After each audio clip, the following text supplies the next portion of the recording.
আজকের খুতবায় আমি নিজের উপর কঠিন এক দায়িত্ব অর্পণ করেছি। এমন একটি বিষয় নিয়ে কথা বলতে যাচ্ছি যা পরিষ্কারভাবে কিছু মানুষকে ক্ষুব্ধ করবে। শুরুতে আমি কয়েকটি মন্তব্য করতে চাই যে বিষয়ে আমি সহ সকল মুসলিমের পরিষ্কার ধারণা থাকা জরুরি এবং আমাদের নিজেদেরকে বারবার এই কথাগুলো মনে করিয়ে দেওয়া উচিত। আমরা মুসলিম হওয়ার জন্য দুঃখিত নই। আল্লাহ তার বইতে যা কিছু অবতীর্ণ করেছেন আমরা তার কোনো কিছুর জন্যই ক্ষমা চাইব না, অথবা রাসূল সাল্লাল্লাহু আলাইহি সাল্লামের সুন্নায় যা নির্দেশনা রয়েছে তার জন্য ক্ষমা চাইব না। আমরা কারো কাছে ব্যাখ্যা করার জন্য দায়বদ্ধ নই। আমাদেরকে বিব্রত বা লজ্জিত হতে হবে না। তোমাদের ধর্মগ্রন্থে অমুক অমুক কথা বলা হয়েছে, কিভাবে তুমি এটা বিশ্বাস করতে পারো? তোমাদের নবী অমুক অমুক কথা বলেছেন, কিভাবে তুমি এটা বিশ্বাস করতে পারো? তুমি কিভাবে এর সাথে একমত হতে পারো?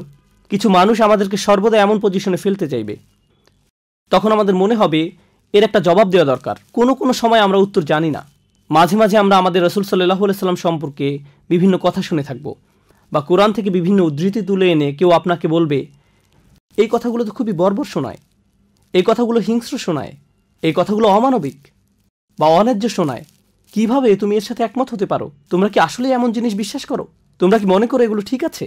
প্রথমবার এমন কথা শুনলে আপনি হতচকিত হয়ে বলবেন, না, আমরা আসলে এর সাথে একমত নই। আপনি কিছুটা পেছনে সরে আসেন। তখন এটা বললে কোনো সমস্যা নেই যে আমি আসলে এই বিষয়টা ভালোভাবে বুঝি না।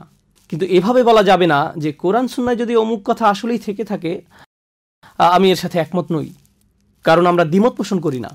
এই বইয়ের সব কিছু, আল্লাহর অবতীর্ণ সব কিছু, আমরা যে শুধু সব কিছু বিশ্বাস করি তাই নয়।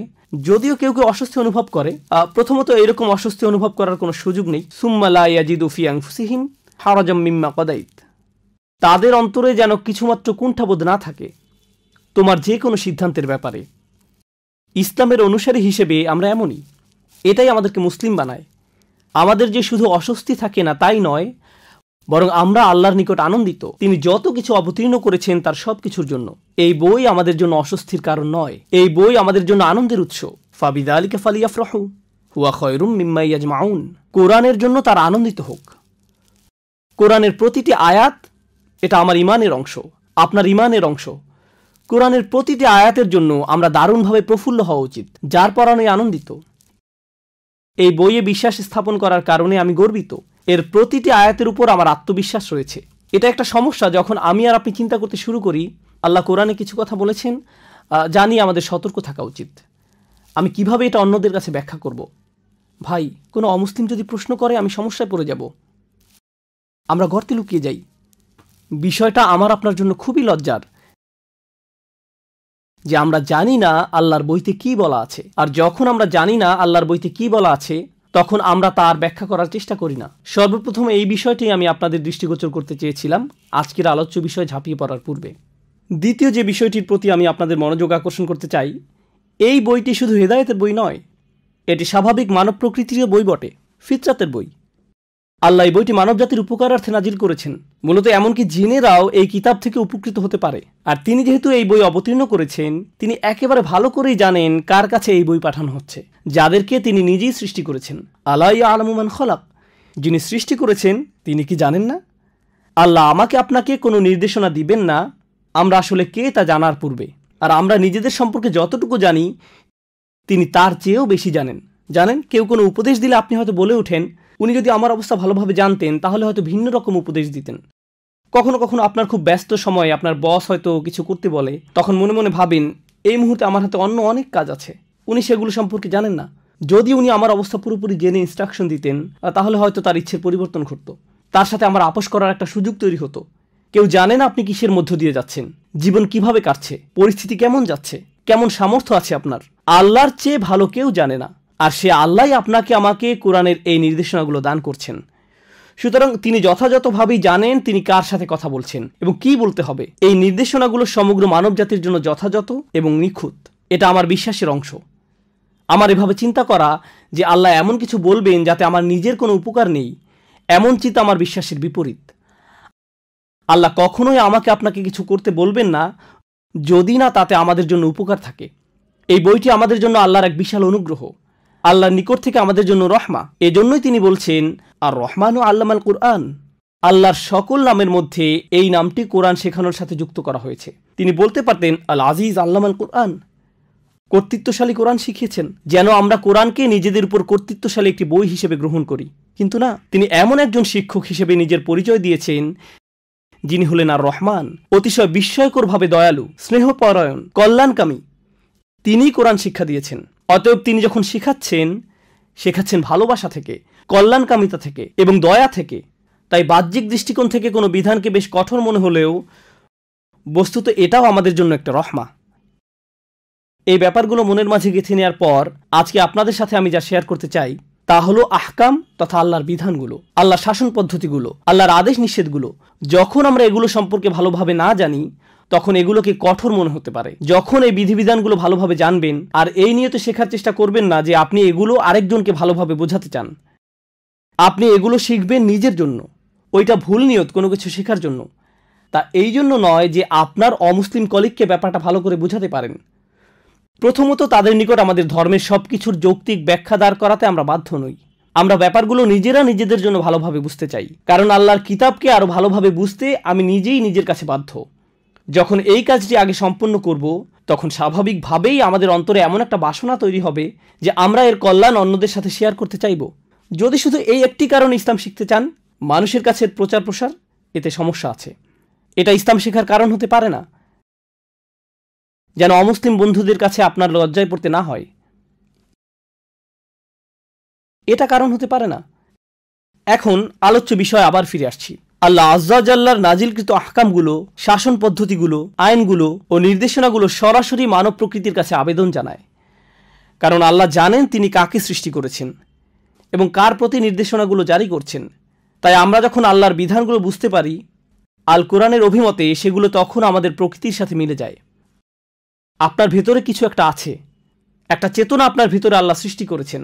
আপনার ভিতরে যে ফিতরাত আল্লাহ রেখে দিয়েছেন, যখন আল্লাহর বিধানগুলো বুঝতে পারেন অস্বস্তি লাগার কথা ভুলে যান। আপনি তখন বলে উঠবেন, এটা তো পুরোপুরি যৌক্তিক, ব্যাপারটি কি অসাধারণ প্রজ্ঞাময়, কি অসাধারণ সুন্দর। কিন্তু আমরা যদি এইরকম উপসংহারে পৌঁছাতে সক্ষম না হই, সম্ভবত এখন আমরা যথেষ্ট চিন্তাভাবনা করিনি আল্লাহর আহকামগুলো নিয়ে, বিধিবিধানগুলো নিয়ে, শাসন পদ্ধতিগুলো নিয়ে। অন্যদিকে সম্ভবত আমাদের অন্তরে ময়লা জমা হয়ে গেছে। আল্লাহ আজ্জা জাল্লাহ আমাদেরকে উভয়টি দান করুন, আল্লাহর বইয়ের ভালো বুঝ এবং পরিশুদ্ধ অন্তর। তো আল কোরআনের রাজনৈতিকভাবে সবচেয়ে অশুদ্ধ আলোচনার একটি হলো নারী পুরুষের ব্যভিচারের শাস্তি। সে শাস্তিটা হলো তাদেরকে বেত্রাঘাত করো, ফাজরিদু কুল্লা ওয়াহিদিম মিনহুমা মিআতা জালদাহ, তাদেরকে কষাঘাত করো বা চাবুক দিয়ে পেটাও 100 বার। তো খ্রিস্টানরা যখন ব্যঙ্গ করে বলে ব্যভিচারী এবং ব্যভিচারিণীকে কোরআন 100 বার চাবুক দিয়ে পেটাতে বলেছে, কিরকম এক বর্বর আইন এটা, তখন আমরা ভেবাচাকা খেয়ে যাই। না না, এখন আসলে আধুনিক যুগ, সমাজের এই অবস্থা এখন ভিন্ন, এতে সমস্যা নেই, যুগ পাল্টে গেছে। কি? একটু থামুন, আল্লাহর এই বই কালজয়ী। আল্লাহ কি বলেছেন তা আগে ভালো করে বুঝুন, অন্যের কাছে এটা ব্যাখ্যা করার পূর্বে। ইবনে আশুর রাহিমাহুল্লাহ আজ-জানিয়া জানিয়াতু শব্দদ্বয়ের উপর মন্তব্য করতে গিয়ে বলেন, যেটা আয়াতের শুরুতে এসেছে, যেহেতু এটা ইসেম বা নাউন হিসাবে ব্যবহৃত হয়েছে, এটা ইঙ্গিত করে যে এই বিধান ওই সমস্ত মানুষদের জন্য যারা সব সময় বারবার ব্যভিচার করতে থাকে। এখানে পতিতাদের সম্পর্কে বলা হয়েছে, যারা অবৈধ দেহ ব্যবসার সাথে জড়িত, এখানে তাদের সম্পর্কে বলা হয়েছে। সবার আগে আগেকার যুগে আলেমরা এটা নিয়ে বিশদ আলোচনা করেছেন, এটা তো আর এখন অবতীর্ণ হয়নি। প্রাচীনকালে বড় বড় আলেমরা এই আয়াতের প্রসঙ্গ নিয়ে বিস্তারিত আলোচনা করেছেন, এখানে কাদের সম্পর্কে বলা হচ্ছে। আর এটা মদিনার অন্যতম একটা বড় সমস্যা ছিল রাসূলের আগমনের পূর্বে সাল্লাল্লাহু আলাইহি ওয়াসাল্লাম। এখন রাসূল সাল্লাল্লাহু আলাইহি ওয়াসাল্লাম মদিনাতে এসেছেন, তবুও সমস্যাটি চলতে থাকলো। তাই কোরআনকে এই শহরে আগে থেকে চলে আসা একটি সমস্যা নিয়ে মন্তব্য করতে হয়। সমস্যাটা এতটাই প্রকট ছিল যে এই অংশটা গুরুত্বপূর্ণ। আমার মনে হয় এখানে উপস্থিত সবাই জেনে থাকবেন যে 4 জন সাক্ষী উপস্থিত করা ছাড়া ব্যভিচারের শাস্তি দেওয়া যায় না। আপনারা সবাই এটা শুনে থাকবেন হয়তো, 4 জন সাক্ষী থাকতেই হবে। এখন মাথায় সামান্যতম বুদ্ধি আছে এমন যে কোনো মানুষ এটা বুঝবে যে 4 জন ব্যক্তি সামনে রেখে কেউ কখনো এমন কাজ করে না। 4 জন সাক্ষীর সামনে কেউ এ কাজ কখনো করবে না। 4 জন সাক্ষী থাকার একমাত্র সম্ভাব্য ক্ষেত্র হলো আপনি যদি রাস্তাঘাটে জনসম্মুখে এই অপকর্ম করেন। আধুনিক আইনের ভাষায় যাকে বলে জনসম্মুখে অশ্লীল কার্যকলাপ। অনেক দেশে এই ধরনের আইন রয়েছে, জনসম্মুখে অশ্লীল কার্যকলাপ প্রতিরোধী আইন রয়েছে। প্রকৃতপক্ষে এ ধরনের কিছু যদি এখনকার রাস্তায় ঘটে, টেক্সাসের আইন রয়েছে এদেরকে গ্রেফতার করার এবং শাস্তি দেওয়ার। এখানে অপকর্ম যদি বিমানে ঘটে, তখন আইন রয়েছে কয়েক বছর জেলে কাটাতে হবে। অতএব এটা ইসলাম কর্তৃক নতুন কিছু প্রবর্তন নয়। এমন নয় যে ইসলাম এটা নতুনভাবে এনেছে, আগে কেউ কখনো এমন আইনের কথা শোনেনি। বস্তুত এই পৃথিবীর সকল সভ্য জাতির জনসম্মুখে অশ্লীল কার্যকলাপ প্রতিরোধে আইন রয়েছে, তাদের আছে। আর তাই কোরআনেরও আছে, কারণ কোরআন একটি নতুন সভ্যতার উন্মেষ ঘটাতে যাচ্ছে, ইমানদারদের নিয়ে একটি নবসভ্যতার জাগরণ ঘটাতে যাচ্ছে। আর জনসম্মুখে অশ্লীল কার্যকলাপ ছোট কোনো অপরাধ নয়, কারণ এমন অপকর্ম যদি সবার সামনে রাস্তাঘাটে ঘটতে থাকে, যেখানে 4 জন ব্যক্তি পাশ দিয়ে হেঁটে যাওয়ার সময় অনায়াসে দেখতে পায়, তখন বাচ্চারা পাশ দিয়ে হেঁটে যেতে পারে, নির্দোষ শিশু কিশোররা হেঁটে যেতে পারে, যারা জীবনে কখনো এমন চিত্রের মুখোমুখি হয়নি। আর এটা মানসিকভাবে তাদের চরম ক্ষতি সাধন করতে পারে, এমন একটি ভিত্তি নষ্ট করে দিবে পারিবারিক জীবন ব্যবস্থার, যেটা একেবারে মূলে অবস্থান। এটা মানুষের মাথা নষ্ট করে দিবে। এমন কিছু যা গোপন থাকার কথা, আপনি যদি তাকে সর্বসাধারণের সামনে উন্মুক্ত করে দেন, তখন এটা মানুষকে নষ্ট করে ফেলে, তাদের চিন্তাভাবনা দূষিত করে দেয়। চলুন কিছুটা পেছনে সরে এসে একটা বিষয় বোঝার চেষ্টা করি। আমরা এমন এক কঠিন সময় বাস করছি, জেনার জন্য 4 জন সাক্ষীর কথা ভুলে যান। আপনি এখন 4 মিলিয়ন সাক্ষীও জোগাড় করতে পারবেন, কারণ পর্নোগ্রাফি ইন্ডাস্ট্রি, নোংরামের ইন্ডাস্ট্রি ব্যভিচার বিক্রি করে, বিলিয়ন বিলিয়ন ডলারের ব্যবসা করে।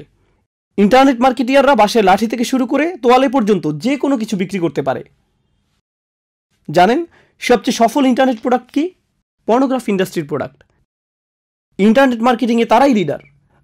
যদি ইন্টারনেট মার্কেটিংয়ের কোনো সেমিনারে যোগ দেন, দেখবেন ইন্ডাস্ট্রিতে সবচেয়ে সফল ব্যক্তি, নিজের বিনিয়োগ থেকে যে সবচেয়ে বেশি উপার্জন করে, সে হলো ওই ব্যক্তি যে অনলাইনে জেনা ব্যভিচার বিক্রি করে। ওরাই একেবারে সবার আগে থাকে। তো ব্যাপারটা এখন সম্পূর্ণরূপে মানুষের চোখের সামনে। আর ব্যাপারটা যখন এতটাই জনসম্মুখে বর্তমান, কল্পনা করতে পারেন কি পরিমাণ ক্ষতি সাধন করে মানুষের মন মানসিকতায় যারা এগুলো দেখে, কি পরিমাণ ক্ষতি এটা ইতিমধ্যে করে ফেলেছে। কত লক্ষ কোটি শিশুরা মানসিকভাবে ক্ষতিগ্রস্ত হয়েছে, কত কিশোর কিশোরীর মন মানসিকতা নষ্ট করে দিয়েছে এই অসভ্যতা, কত শত বিবাহ ধ্বংস হয়ে যাচ্ছে এই নোংরা চিত্রগুলো জনসম্মুখে ভেসে বেড়ানোর কারণে। এই অসভ্য চিত্রগুলো চোখের সামনে না এসে পড়াটা এখন কতটা প্রায় অসম্ভব হয়ে দাঁড়িয়েছে, যত চেষ্টাই আপনি করেন না কেন। কারণ অগণিত অর্থ ব্যয় করা হচ্ছে এটা নিশ্চিত করার জন্য যে আপনি যেন এরকম কিছু একটা দেখতে বাধ্য হন। তাই কোরআন এসে বলেছে এটা খুবই সংকটজনক এক সমস্যা, যার রয়েছে খুবই ক্ষতিকর এবং ধ্বংসাত্মক প্রভাব। মানুষের বুদ্ধিতে জট পেকে যাবে, এগুলো তাদের চিন্তাভাবনাগুলো গুলিয়ে ফেলবে, মাথা নষ্ট করে দিবে। তাদের দ্বারা এমন সব অপরাধ সংঘটিত হবে যা এমনকি বুঝেও আসবে না। মার্কিন যুক্তরাষ্ট্রে কি পরিমাণ জঘন্য অপরাধ সংঘটিত হয় শিশুদের বিরুদ্ধে, কি পরিমাণ যৌন নির্যাতনমূলক অপরাধ সংঘটিত হয়, প্রতি মিনিট পর পর পুলিশের কাছে কি পরিমাণ রিপোর্ট আসে। এমন ধরনের অপরাধ ঘটতে থাকে যখন আপনি বারবার এসব জঘন্য চিত্রের মুখোমুখি হন। এরপর এটা সমাজের স্বাভাবিক চিত্র হয়ে দাঁড়ায়। তাই কোরআন এগিয়ে এসে বলে, না, কেউ যদি জনসম্মুখে এমন নির্লজ্জ অপরাধ করে বসে, তখন তোমাদেরকে অবশ্যই তাকে শাস্তি দিতে হবে। চলুন এখন শাস্তি নিয়ে কথা বলি। তাদেরকে হত্যা করতে বলা হয়নি, তাদেরকে চাবুক পেটা করতে বলা হয়েছে 100 বার। আর যখন 100 বার চাবুক পেটা করা হয়, আল্লাহ আজ্জা জাল্লা শুধু বলেননি চাবুক পেটা করো, এতেই সমস্যা শেষ। ইসলামী আইনবিদেরা, এই দিনের বড় বড় আলেমেরা, সাহাবারা সুদীর্ঘ আলাপ আলোচনা করতেন কিভাবে এই মানুষগুলোর সমস্যার সমাধান করা যায়। প্রসঙ্গত এ ধরনের মানুষদের শাস্তির কথা আল্লাহ শুধু কোরআনের এই এক জায়গায় বলেননি, সূরাতুন নূরের আগে আরও আয়াত এসেছে। সূরাতুন নূরের বেশ পূর্বে সূরাতুন নিসায় এসেছে, আল্লাযানি ইয়াতিয়ানিহা মিনকুম ফাআযুহুমা, আর তোমাদের মধ্যে থেকে যে 2 জন অপকর্ম করবে। কোন লোক ইসলাম গ্রহণ করলো সে সময়ের মদিনাতে, সে ইসলাম গ্রহণ করলো, বা কোনো মেয়ে ইসলাম গ্রহণ করলো, কিন্তু ইসলাম গ্রহণ করার পূর্বে তারা বয়ফ্রেন্ড গার্লফ্রেন্ড ছিল, তারা বিবাহ বন্ধনে আবদ্ধ ছিল না। বিয়ে ছাড়া যে এমন সম্পর্ক স্থাপন করা যাবে না তা তারা জানতো না, কারণ তারা মুসলিম ছিল না। এখন হঠাৎ করে তারা ইসলাম গ্রহণ করে ফেললো। শাহাদা গ্রহণ করার পর 1 রাতের মধ্যেই তারা বিশাল ধার্মিক হয়ে গেছেন, ব্যাপারটা এমন নয়। তারাও মানুষ ছিলেন, তারা ধীরে ধীরে ধার্মিক হয়ে উঠছেন। যেমন আল্লাহ নিজেই বলছেন, লা তারকাবুন্না তাবাকান আন তাবাক, তোমরা অল্প অল্প করে নিজেদের উন্নত করে তুলবে। তাই আল্লাহ এমন ধরনের দৃশ্যপটের কথা আলোচনা করেছেন। রাসূলের মাদানী জিন্দেগির একেবারে শুরুর দিকে এমনকি কোনো মুসলিমও হয়তো এ ধরনের কোনো ভুল কাজ করে ফেলতে পারে। কোনো যুবক ছেলে নফসের তাড়না বিয়ে ছাড়াই কিছু একটা করে ফেললো, সে এখনো বিয়ে করেনি, কিন্তু একটি মেয়ের সাথে সে কিছু একটা করে ফেললো। এখন এদেরকে নিয়ে কি করবেন? কোরআনের আয়াত অবতীর্ণ হলো, যা এই আয়াতগুলো দ্বারা মানসুখ হয়ে গেছে অনেক আলেমের অভিমতে। তাদের জন্য কোন ধরনের শাস্তি নির্ধারণ করা হয়েছিল? আল্লাযানি ইয়াতিয়ানিহা মিনকুম, আর তোমাদের মধ্যে থেকে যে 2 জন অপকর্ম করবে, ফাআযুহুমা, তাদেরকে শাস্তি প্রদান করো। কিভাবে শাস্তি দিতে হবে তা আল্লাহ বলেননি, তিনি শুধু বলেছেন তাদেরকে শাস্তি প্রদান করো। তো সাহাবারা এটা নিয়ে দীর্ঘ আলোচনায় লিপ্ত হতেন। ইবনে আব্বাস রাদিয়াল্লাহু তাআলা আনহু এবং কয়েকজন সাহাবা বলতেন, আল্লাহ হয়তো এখানে তাদেরকে বকাঝকা করার কথা বলছেন, তাদেরকে ডেকে এনে ধমক দিয়ে বলো কিভাবে তোমরা এমন কাজ করতে পারলে। অন্য কেউ বলতেন, আমাদের উচিত একটি লাঠি দিয়ে তাদের পায়ের নিম্নাংশে পেটানো 10 বারের মতো। তখন এটাই হবে তাদেরকে কষ্ট দেওয়া। তাদেরকে চাবুক পেটা বা কাটা ছেঁড়ার কথা কেউ কখনো চিন্তাই করেনি। উল্টো করে ঝুলিয়ে রাখা বা পাথর মারার কথাও কেউ চিন্তা করেনি। না না না, তখন এই ধরনের কোনো বিধান আসেনি। তারা যুবক বয়সের তাড়নায় একটি ভুল করে ফেলেছে। ব্যাপারটাকে সহজভাবে গ্রহণ করুন। তারা মাত্র কিছুদিন হলো ইসলাম গ্রহণ করেছে, ভুল কাজটা ঘটে গেছে, ঠিক আছে, তাদেরকে তিরস্কার করতে হবে। প্রসঙ্গত এটা কোরআনেরই বিধান, ফা ইন তাবা ওয়া আসলাহা ফা আরিদু আনহুমা। অতঃপর যদি তারা তওবা করে এবং বলে যে আমরা আর কখনো এমন কাজ করব না, বা যদি তাদের বিয়ে হয়ে যায় তবে তাদেরকে ছেড়ে দাও, এটা নিয়ে আর বাড়াবাড়ি করতে যেও না। ফা আরিদু আনহুমা, তাদেরকে উপেক্ষা করো, তাদের ব্যাপারে নিবৃত্ত হও। ইন্নাল্লাহা কানা তাওয়াবার রহিমা, নিশ্চয়ই আল্লাহ অতিশয় তওবা কবুলকারী, পরম দয়ালু। তাদেরকে স্বাভাবিক জীবনযাপন করতে আর বাধা দিও না। তারা বড় একটি ভুল করেছে, কিন্তু এখন তাদেরকে অন্য সবার মতো স্বাভাবিকভাবে চলতে দাও। তাদেরকে আর অপমানিত করো না। যা করার তা ইতোমধ্যে করেছ। পরবর্তীতে যখন শাস্তির আয়াত অবতীর্ণ হয়, এমনকি তখনও 4 জন সাক্ষীর প্রয়োজন ছিল, তো পরবর্তীতে আরও কঠোর বিধান অবতীর্ণ হয়। যদি এর পরেও কিছু ঘটে, চাবুক পেটা করতে হবে, কষাঘাত করতে হবে। কিভাবে তা করা হবে? হয়তো ভাবছেন চামড়ার তৈরি বিশাল এক চাবুক নিয়ে খটাস খটাস আঘাত করা হবে, ফলে মানুষটার পিঠ থেকে চামড়া ছিঁড়ে রক্ত বের হবে। এরকম কষাঘাত চলবে 100 বার। 10 বারের মাথায় হয়তো লোকটা মরেই যাবে। না না না, একটু থামুন। ইসলামী আইনবিদগণ এটা নিয়ে ব্যাপক আলোচনা করেছেন। তারা বলেছেন অতি গরম কোনো দিনে চাবুক মারা যাবে না, বা অতি শীতের দিনেও নয়, কারণ চামড়া তখন বেশি স্পর্শকাতর থাকে। রোদের মধ্যে দাঁড় করিয়েও নয়, কারণ আল্লাহ তাদেরকে এমন শাস্তি দেওয়ার ইচ্ছা করেননি। যে ব্যক্তি চাবুক পেটা করবে তার বগল যেন দৃষ্টিগোচর না হয়, সে যেন এভাবে পূর্ণ শক্তিতে না পেটায়। কারণ আমরা মনে করি শাস্তি যেহেতু দিতে হবে, তাই বিশাল দেহের অধিকারী মানবরূপী কোনো দানবকে নিয়ে আসতে হবে, সে কঠোরভাবে পেটাতে পারবে। না না, মূল উদ্দেশ্য এটা নয়। বস্তুত এ শাস্তি অনেকটাই আনুষ্ঠানিকতা মাত্র। ইসলামের ইতিহাসে এ শাস্তি বাস্তবায়িত হয়েছিল মাত্র, প্রসঙ্গত ইসলাম মহাদেশের পর মহাদেশ জুড়ে ছড়িয়ে পড়েছিল। আপনারা জানেন সেটা। গত 1400-1500 বছর যাবৎ কোটি কোটি মানুষ ইসলামের ছায়াতলে আশ্রয় গ্রহণ করেছিল। গোটা সময়টা জুড়ে সম্ভবত 3-4 বারের এমন ঘটনা ঘটার রেকর্ড পাওয়া যায়। আর শাস্তি কার্যকর করার মতো একটা উপলক্ষ্য তৈরি হয়নি। এটা ইসলামের ইতিহাস, মহাদেশের পর মহাদেশ জুড়ে। কিন্তু যদি কখনো শাস্তি দেওয়ার মতো উপলক্ষ্য তৈরি হয়, মনে রেখো চাবুক মারার সময় বগল যেন দৃষ্টিগোচর না হয়। শরীরের কোনো জায়গায় আঘাত করলে যদি তা প্রাণঘাতী হয়ে যাবার সম্ভাবনা দেখা দেয়, সেখানে আঘাত করো না। যদি আঘাতের ফলে শরীরের কোনো অংশ ফেটে যায়, দ্বিতীয়বার সেখানে আঘাত করো না। মুখে আঘাত করো না, স্পর্শকাতর কোনো স্থানে আঘাত করো না। এভাবে পুঙ্খানুপুঙ্খ নির্দেশ দেয়া হয়েছে। কিন্তু এটা আসলে আমার খুতবার মূল বিষয়বস্তু নয়। এই শাস্তি ব্যাখ্যা করার জন্য আজকের খুতবার অবতারণা করা হয়নি। ব্যাপারটা হলো আল্লাহ সিদ্ধান্ত নিয়েছেন জনসম্মুখে অশ্লীল কার্যকলাপ বড় ধরনের অপরাধ, কারণ এটা সমাজ নষ্ট করে ফেলে, তাই এর জন্য শাস্তি দিতে হবে। এখানে মূলনীতি হলো বিভিন্ন ধরনের পাপ রয়েছে, কিন্তু আপনি যদি এমন ধরনের পাপে নিমজ্জিত হন যা সমাজ নষ্ট করে ফেলে, তাহলে এই দুনিয়াতেই আপনাকে এর জন্য শাস্তি পেতে হবে। আপনি এমন অনেক পাপ করি যা শুধু আমাদের নিজেদের ক্ষতি করে। এতে শুধু আমরা ব্যক্তিগতভাবে ক্ষতিগ্রস্ত হই, আর এর জন্য কিয়ামতের দিন আমাদেরকে আল্লাহর নিকট জবাব দিতে হবে। আমাদের সেজন্য এই পৃথিবীতে শাস্তি দেওয়া হয় না। শরীয়ত আপনার জন্য কোনো শাস্তি নির্ধারণ করে না এই দুনিয়াতে, কারণ ক্ষতিটা শুধু আপনার নিজের বা পরিবারের মধ্যে সীমাবদ্ধ এমন কিছু। কিন্তু আপনি যখন এমন কোনো অপরাধ করেন যা অন্যদের যন্ত্রণা দেয়, অন্যদের ক্ষতি করে, সমাজ নষ্ট করে ফেলে, তখন ইসলামে এর জন্য সামাজিক শাস্তির বিধান রয়েছে। আপনার সব কাজের জন্য আল্লাহ আপনাকে শাস্তি দিতে আগ্রহী নন। আমাদের ধর্ম এমন নয়। আপনি অন্য কিছুর সাথে তালগোল পাকিয়ে ফেলছেন। এখন যদি এই ব্যাপারটা ভালোভাবে বুঝতে সক্ষম হন, তাহলে আমার আজকের খুতবার একেবারে মূল বিষয়বস্তুটা শুনুন।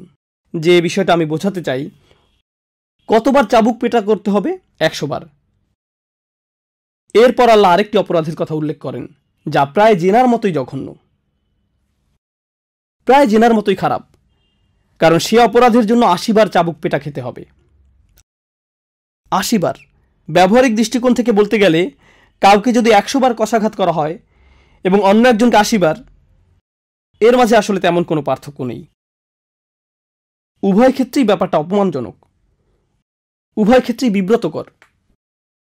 প্রসঙ্গত, আমি পূর্বের আয়াতের শেষাংশে উল্লেখ করিনি, যখন চাবুক পেটা করা হচ্ছে আল্লাহ বলেন ওয়ালিয়াশহাদ আযাবাহুমা তাইফাতুম মিনাল মুমিনিন, সবার আগে ওয়ালা তাখুযুকুম বিহিমা রাফাতুম ফি দীনিল্লাহ, আল্লাহর আইন কার্যকর করার ব্যাপারে তাদের প্রতি দয়া মায়া তোমাদেরকে যেন প্রভাবিত না করে।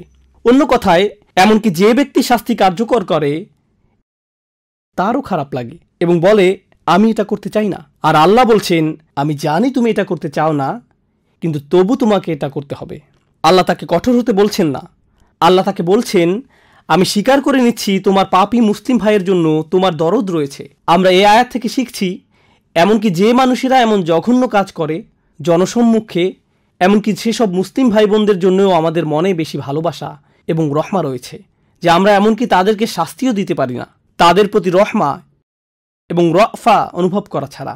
কিছু মানুষ মনে করে আমি যেহেতু শরিয়া প্রতিষ্ঠা করতে যাচ্ছি, চাবুক পেটা করার জন্য আমার আর তর্স হইছে না, যাকে মারবো তাকে মারার মতো মারবো।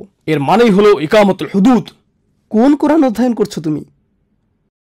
অন্যদিকে আল্লাহ আজ্জা ওয়া জাল্লা তোমার নিকট বর্ণনা করছেন তোমার মুসলিম ভাই বোনের জন্য তোমার অন্তরে ইতোমধ্যেই অনুকম্পা রয়েছে, তোমাকে এখন সেটা ভুলে কঠিন কাজটা করতে হবে, কারণ তোমার একজন মুসলিম ভাইকে শাস্তি দিতে হবে। এই কথা বলার পর তিনি আরো বলেন একদল মুমিন যেন তাদের শাস্তি প্রত্যক্ষ করে, যে কোনো ধরনের ইমানদার নয়।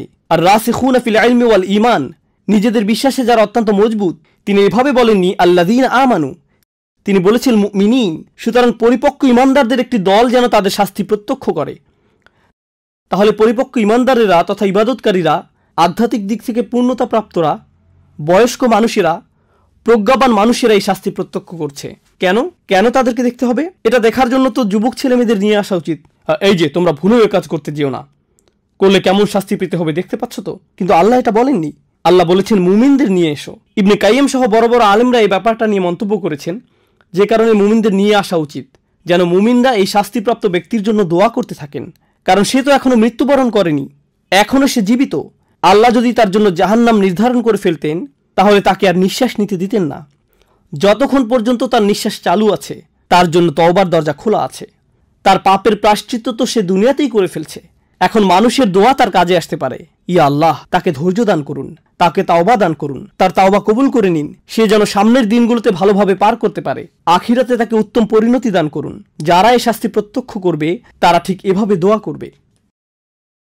বিদ্রুপ করা দর্শনার্থীদের কাজ নয়, তাদের কাজ এটা নয়। কোরআনের শিক্ষা এমনই। তো এটা গেল 100টি বেত্রাঘাতের বিবরণ। কিন্তু কোন অপরাধের জন্য 80টি বেত্রাঘাত? আমার শরীরে কম্পন এসে গিয়েছিল যখন এটা পড়ছিলাম। আল্লাহর কসম, আমি কেঁপে উঠেছিলাম। ওয়াল্লাযীনা ইয়ারমুনাল মুহসানাত, যারা, আমি প্রথমে একটু খারাপভাবে অনুবাদ করছি, যারা ভদ্র মেয়েদের বিরুদ্ধে অপবাদ দেয়, যারা ভালো মেয়েদের প্রতি মিথ্যা অপবাদ আরোপ করে। এটা সর্বোত্তম অনুবাদ নয়, কিন্তু আপনারা কিছুটা ধারণা পাবেন যে আয়াতটি কি নিয়ে কথা বলছে। আচ্ছা, আল্লাহ কোন ধরনের ভাষা ব্যবহার করছেন তা বলছি। আল্লাহ বলেছেন যারা কিছু নিক্ষেপ করে, ইয়ারমুনা, যারা কিছু নিক্ষেপ করে এমন নারীদের বিরুদ্ধে যারা পরিবারের নিরাপত্তা বেষ্টনীতে রক্ষিত। মুহসানাত মানে ক্যাম্পের ভেতরের নারীরা, দুর্গের ভেতরের নারীরা। আল্লাহ পরিবারকে এক ধরনের প্রতিরক্ষা হিসেবে বর্ণনা করেছেন। তাই তারা মা হোক, মেয়ে হোক, কিংবা বোন হোক, স্ত্রী হোক, তারা সবাই মুহসানাত, সবাই সুরক্ষিত। এই সমস্ত নারীরা যারা একটি পরিবারের অংশ, কেউ যদি এদের প্রতি কিছু নিক্ষেপ করে, এখন এর মানে কি? কোরআন হলো আবলাগুল কালাম। আমি আমার খুতবার আরবি অংশে যেমন বলেছিলাম, সবচেয়ে নিখুঁত বক্তব্য। আল্লাহ বলতে পারতেন আল্লাযীনা ইয়াত্তাহিমুনাল মুহসানাত বিজ্জিনা, যারা নারীদের বিরুদ্ধে ব্যভিচারের অভিযোগ আরোপ করে। আওদাহ, এটা আরো বেশি স্পষ্ট, কিন্তু তিনি এটা বলেননি। আল্লাহ আজ্জা ওয়া জাল্লা তার বক্তব্যে খুবই সুনির্দিষ্ট। মানুষ তো আর একজন নারীর কাছে গিয়ে বলবে না যে সে ব্যভিচার করেছে। তারা এভাবে কানাঘোষা করবে, ওই যে ওই মেয়েটা, আমার মনে হয় সেদিন আমি তাকে অমুক ছেলের সাথে দেখেছি। আমি জানি না তারা কি নিয়ে কথা বলেছিল। শুধু এতটুকুই, শুধু এতটুকু বললেই আপনি অপরাধী। জানেন মানুষ কি করে? সবচেয়ে জঘন্য কিছু বলার আগে আমি বলছি না যে সে, কিন্তু যখনই আপনি বলেন আমি বলছি না যে, তার মানে আপনি সবচেয়ে জঘন্য কিছু বলতে যাচ্ছেন। যদি কিছু না বলতেন কতই না ভালো হতো, কিন্তু আপনি বলছেন। আর মানুষ যখন এমনটা করে, বাজে মন্তব্য ছুড়ে দেয়, ওই যে ওই দুইটা, আমি জানি না ওদের ভিতরে কি হচ্ছে, ডাল মে কুছ কালা হ্যায়, কুছ চক্কর চল রাহা হ্যায়, কিছু একটা হচ্ছে। আমার মনে হয় আমি কিছু টেক্সট মেসেজ দেখেছি, আমি তাকে ফোনে কথা বলার সময় হাসতে দেখেছি। এই হাসার মানে কি? তারা এত কাছাকাছি দাঁড়িয়ে আছে কেন? অমুকটা কেন হচ্ছে, তমুকটা কেন হচ্ছে? শুধু এই মন্তব্যগুলো, এগুলোই যথেষ্ট ইয়ার মুন আল মুহসানাতের ভেতরে পড়ে যাওয়ার জন্য। কারণ আল্লাহ ভাষাটা খোলা রেখেছেন। আপনি হয়তো একেবারে স্পষ্টভাবে তাদের প্রতি অভিযোগ আরোপ করেননি, আপনি জাস্ট ওই দিকে কিছু কথা ছুড়ে দিয়েছেন, আর বাকিটা শয়তান এবং আপনার কল্পনার কাজ। কারণ আপনি যখন বলেন আমি কিছু বলছি না, কিন্তু ওই দুইটা, আমি জানি না, এরপর পরের জন বলবে আমি জানি না আপনি শুনছেন কিনা, কিন্তু জানেন আমি কি শুনছি? ওই দুইজন, আমার মনে হয় তারা দুইজন। এরপর ব্যাপারটা খারাপ থেকে আরো খারাপ হতে থাকে। সবাই বলছে কাউকে কিছু বলতে যেও না, কিন্তু সবাই এটা নিয়ে কথা বলছে, আর সবাই সবাইকে বলছে আর কাউকে বলবেন না। সবাই বলছে কাউকে কিছু বলতে যেও না। এরপর কি ঘটে?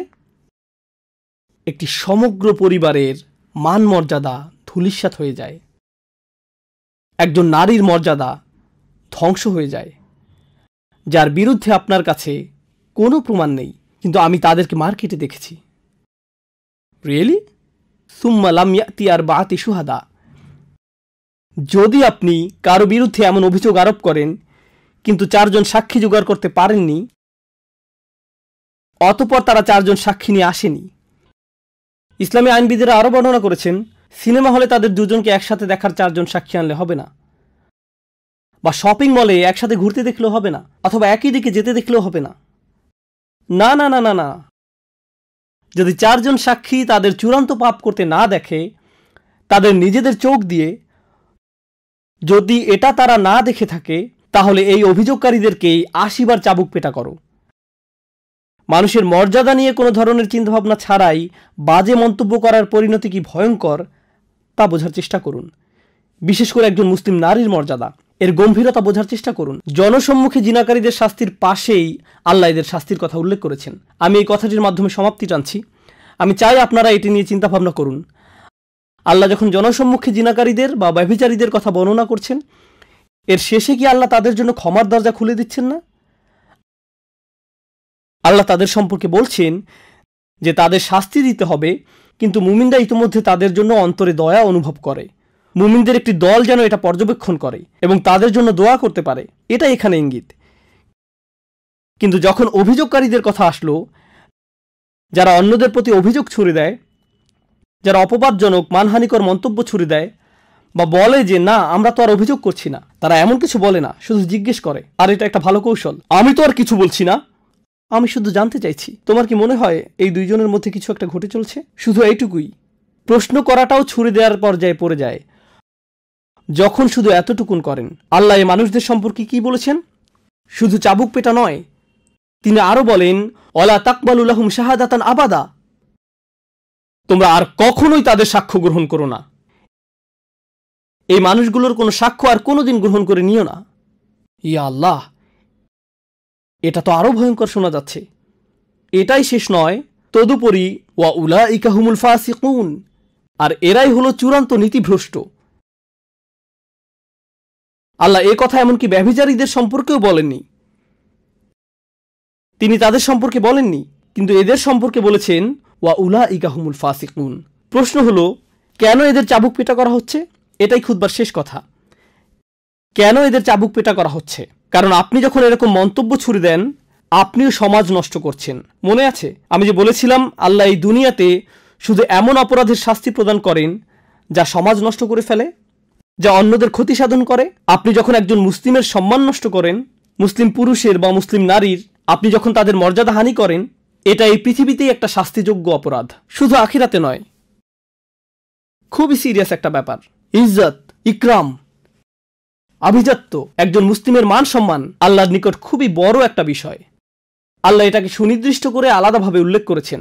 তিনি বলেন, ওয়ালিল্লাহিল ইজ্জাতু ওয়ালি রাসূলিহি ওয়াল মুমিনিন।